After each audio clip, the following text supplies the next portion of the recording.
छत्रपती संभाजी महाराजांची बदनामी थांबवण्यासाठी झी 24 तासनं जी मोहीम हाती घेतली आहे त्या संदर्भात भाजपचे आमदार गोपीचंद पडळकरांनी झी 24 तासचं कौतुक केलेलं आहे। तसंच विकिपीडियाचा निषेध सुद्धा व्यक्त केलाय। विकिपीडियावर कारवाई करण्याची मागणी त्यांनी केली आहे। सर्वप्रथम झी 24 तासचं मी मनापासून आभार व्यक्त करतो की त्यांनी ही मोहीम हातामध्ये घेतलेली आहे आणि छत्रपती संभाजी महाराज आणि छत्रपती शिवाजी महाराज यांच्याबद्दल बदनामीकारक विकिपीडियानं जो मजकूर लिहिलेला आहे तो तात्काळ काढला पाहिजे आणि खरं तर त्यांच्यावरती कारवाई केली पाहिजे। अत्यंत ही बाब संतापजनक आहे, दुर्दैवी आहे।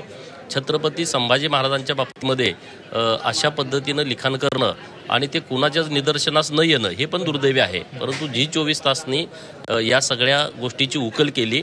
तर मी या सगळ्या गोष्टीचं झी 24 तासचं अभिनंदन करतो आणि विकिपीडियाचा जाहीर निषेध करतो आणि त्यांनी तात्काळ ही माहिती दुरुस्त करून व्यवस्थितपणे त्याच्यावरती माहिती अपलोड करावी।